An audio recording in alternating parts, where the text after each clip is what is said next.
Capítulo 48 – Culto familiar. Talvez que a praticantes do Espiritismo não fosse tão surpreendente a reunião a que compareci em casa de Lísias. Aos meus olhos, porém, o quadro era inédito e interessante. Na espaçosa sala de estar, reunia-se pequena assembleia de pouco mais de 30 pessoas. A disposição dos móveis era a mais simples. Enfileiravam-se poltronas confortáveis, 12 a 12, frente ao estrado, onde o ministro Clarencio assumira a posição de diretor, cercando-se da senhora Laura e dos filhos.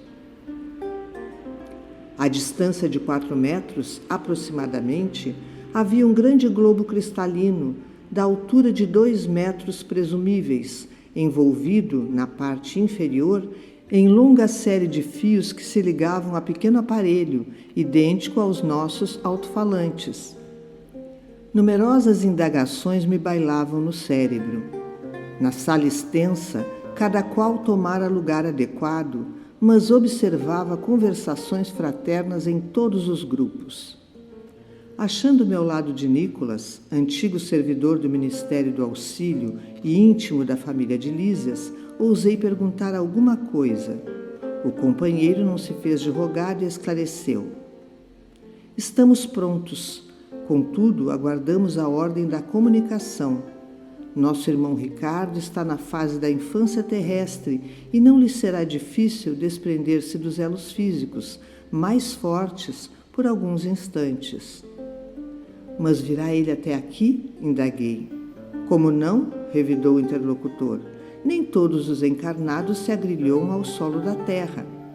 Como os pombos-correio, que vivem por vezes longo tempo de serviço entre 2 regiões, espíritos há que vivem por lá entre 2 mundos.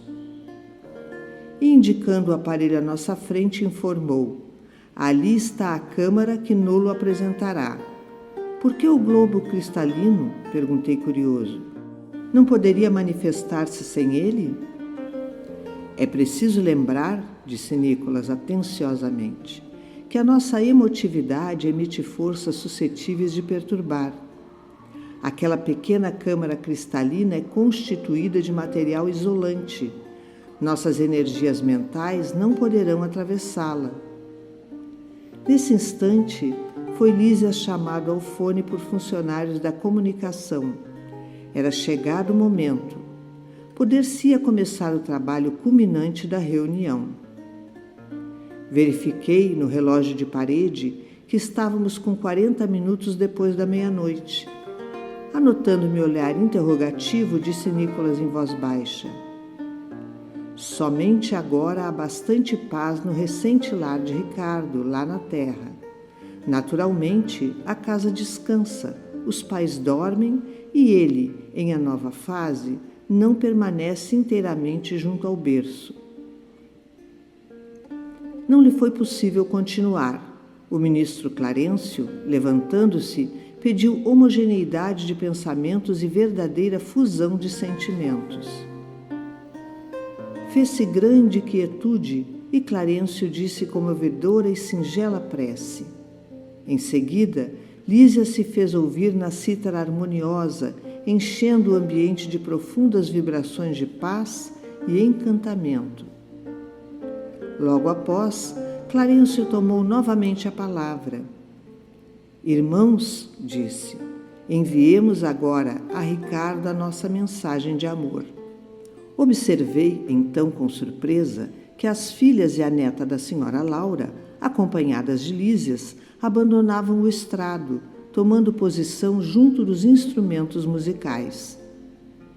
Judite, Yolanda e Lísias tomaram, respectivamente, a seu cargo o piano, a harpa e a cítara, ao lado de Teresa e Heloísa, que integravam o gracioso coro familiar.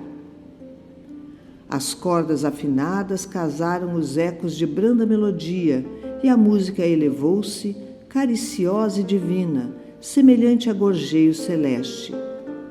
Sentia-me arrebatado a esferas sublimes do pensamento, quando vozes argentinas embalaram o interior.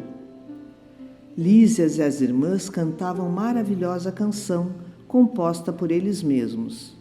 Muito difícil frasear humanamente as estrofes significativas, cheias de espiritualidade e beleza, mas tentarei fazê-lo para demonstrar a riqueza das afeições nos planos de vida que se estendem para além da morte. Pai querido, enquanto a noite traz a bênção do repouso, recebe, Pai carinhoso, nosso afeto e devoção. Enquanto as estrelas cantam, na luz que as empalidece, vem unir a nossa prece à voz do teu coração. Não te perturbes na estrada de sombras do esquecimento, não te doa o sofrimento, jamais te firas no mal. Não temas a dor terrestre, recorda a nossa aliança, conserva a flor da esperança para a aventura imortal. Enquanto dormes no mundo, nossas almas acordadas relembram as alvoradas desta vida superior. Aguarda o porvir risonho, espera por nós que um dia volveremos à alegria do jardim do teu amor. Venha a nós, Pai generoso, volta a paz do nosso ninho, torna as luzes do caminho, ainda que seja sonhar. Esquece um minuto a terra e vem sorver da água pura, de consolo e de ternura das fontes de nosso lar. Nossa casa não te olvida, o sacrifício, a bondade, a sublime caridade de tuas lições no bem. Atravessa a sombra espessa, vence, Pai, a carne estranha, sobe ao cume da montanha, vem conosco orar também. As derradeiras notas da bela composição, notei que o globo se cobria, interiormente, de substância leitoso acinzentada, apresentando logo em seguida a figura simpática de um homem na idade madura.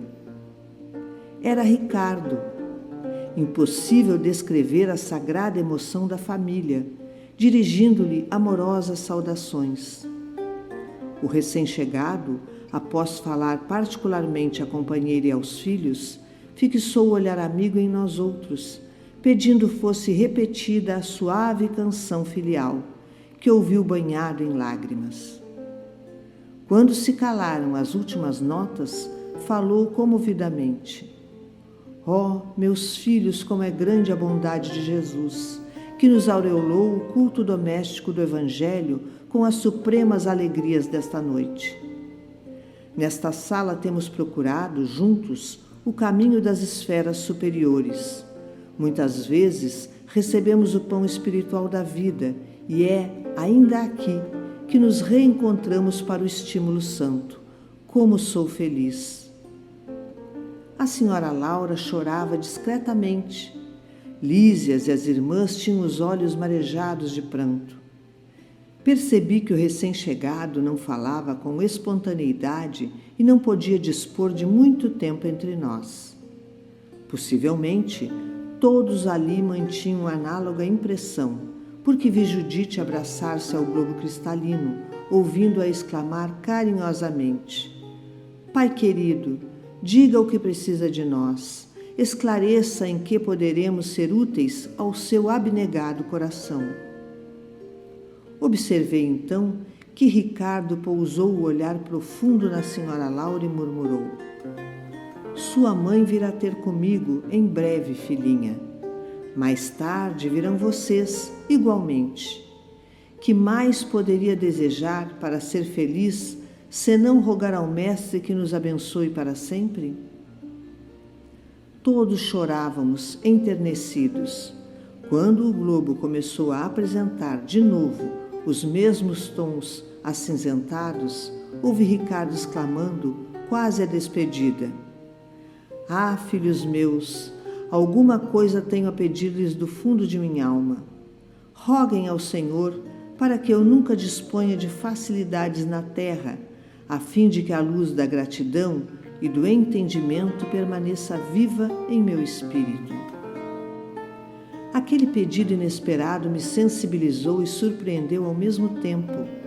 Ricardo endereçou a todos saudações carinhosas e a cortina de substância cinzenta cobriu toda a câmara, que em seguida voltou ao aspecto normal.